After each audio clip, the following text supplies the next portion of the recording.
అందరికి మొన్నైతే కూరగాయ విత్తనాలు పెట్టినాం కదా, ఎట్లా అంటే మొలిచినాయి. ఇప్పుడైతే వాటర్ లో కనిపిస్తున్నాయి, ఇల్లాగా చూపిస్తాయి. మొలవనైతే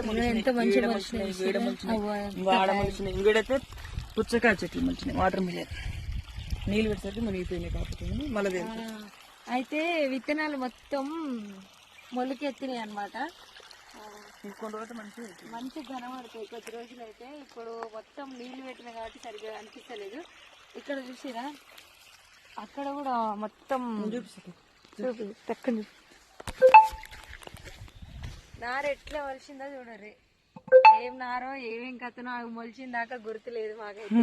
కాయలు కాసింది. అవి మొత్తం కొంచెం పెద్దగా అయిన తర్వాత అది ఏం నార అనేది గుర్తు పట్టొస్తుంది. చూసారు కదా, విత్తనాలు అయితే వచ్చేసాయి. మా పొలంలో మొలకలు వచ్చాయి అన్నట్టు మేము వేసిన విత్తనాలు.